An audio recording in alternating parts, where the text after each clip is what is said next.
This is slide 11, our last slide in our 50s unit, and we're continuing our discussion about civil rights. Change came very, very slowly, if at all, in the South. In December 1955, the Montgomery bus boycott will begin, thanks to a woman named Rosa Parks. She refused to give up her seat on a Montgomery, Alabama city bus. There were white sections and black sections. Blacks were allowed to sit anywhere, but as the bus continued to fill, as more white riders got on, blacks had to get up and move to the back into the black section, and if more white riders got on, they would go sit in the black section, and blacks had to stand. Rosa Parks refused to give up her seat in December 1955, was arrested, and thus launched the Montgomery bus boycott. Okay? This is led by a newcomer on the civil rights scene, Dr. Martin Luther King Jr. He was a pastor in Montgomery, Alabama, and had been involved somewhat in the local civil rights movement. But this is the first time we'll really see him become a national name. Okay? The boycott would encourage blacks throughout Montgomery to stop riding the city buses. And because blacks made up the majority of riders, when they stopped riding, bus companies started losing a whole lot of money. And the owners of the companies urged the local government to do something about it.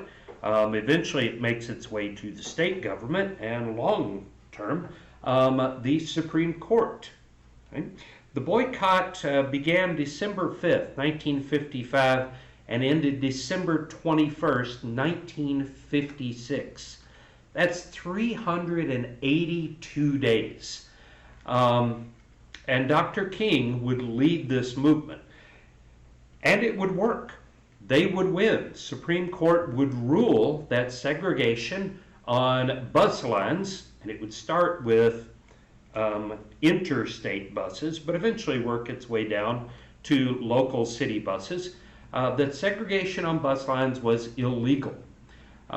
So this will show that peaceful, nonviolent protesting can work. It is slow, but it can work. It can bring change. Dr. King would go on to form what was known as the SCLC. Okay? And here you see a little picture there. That stands for the Southern Christian Leadership Conference. Okay? Dr. King and one of his best friends, a fellow pastor named Ralph Abernathy, would form this group to organize the churches of the South. If you have 50 different black churches all working for civil rights, but in 50 different directions, not much gets done. You need to organize the churches and get them all working on the same thing at the same time in the same way. And that's what the SCLC will do. It will organize the black churches of the South in their work for civil rights. Okay? Let's turn our attention here to the Little Rock Nine. Thanks to the Brown v. Board decision that we talked about in our last slide, schools had to be integrated, but we said the language, with all deliberate speed, left it very vague as to when that had to happen. And schools in the South were really in no hurry to do this. And even though Eisenhower didn't particularly agree with the court's ruling, he was forced to enforce it, to act on it. So in September 1957, at Central High School in Little Rock, Arkansas, 9 young black students decided they were going to enroll at Central High School, an all-white school. Right? This did not go over well, as you can imagine. White residents of Little Rock were angry at being forced to integrate their school. The governor, a man named Orville Faubus, one of the great names in U.S. history, Governor Orville Faubus declared that Central High School would be integrated over his dead body. So when these 9 young black students show up to register for classes, they are turned away. As a result, Eisenhower is forced to step in. He federalizes the Arkansas National Guard, which just means the federal government takes over the state National Guard. And he sends in members of the 101st Airborne. These are federal soldiers.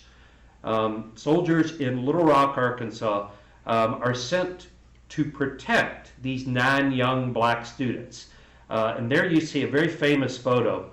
One of these young students walking to class, and this woman, another student here behind her, just you can see the anger on her face, the hatred. These 9 young black students went through hell every day. They were threatened, they were spit on, they had food thrown at them. They went through a living hell every day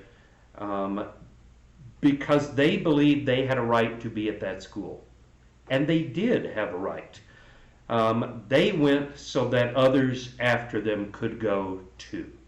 So the Little Rock 9, 9 young, very famous black teenagers here who kind of paved the way for those who would come after them. Okay? We see another form of Dr. King's peaceful, nonviolent protesting in the set-ins. These occurred, or they occurred in lots of places. They began at a Woolworths in Greensboro, North Carolina. Woolworths was kind of a 5 and dime store. Think of it as a very early version of a Walmart, something like that. But all of Woolworths had a lunch counter in them. And there you can see this lunch counter. So when you went shopping, you could stop and get your lunch, right? Well, while the Woolworths was integrated because they wanted black business, they wanted blacks to spend money in their store, the lunch counter was not integrated. It was segregated. Whites only were allowed to eat at the lunch counter. These set-ins are organized by a group known as SNCC. SNCC. It stands for Students,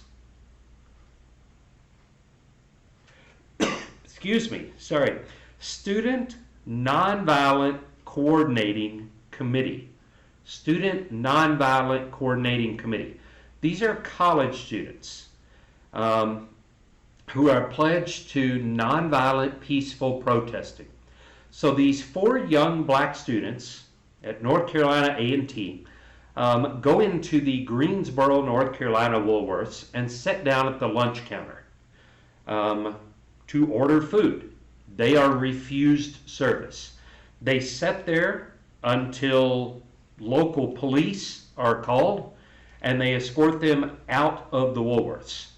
They come back the next day with some friends, 10, 20 of them, from their college. And they all sit down until they are hauled out and arrested. The next day, there's 50, 60 people, and these protests continue to grow and grow. They are treated with violence, but they respond peacefully. They refuse to fight back. This makes national news. Pictures and video of these young black college students being dragged out of a Woolworths and thrown into police cars and arrested makes national news. And soon, set-ins, as they are called, start spreading to every major city throughout the South. Okay? Just one more example of Dr. King's peaceful, nonviolent protesting.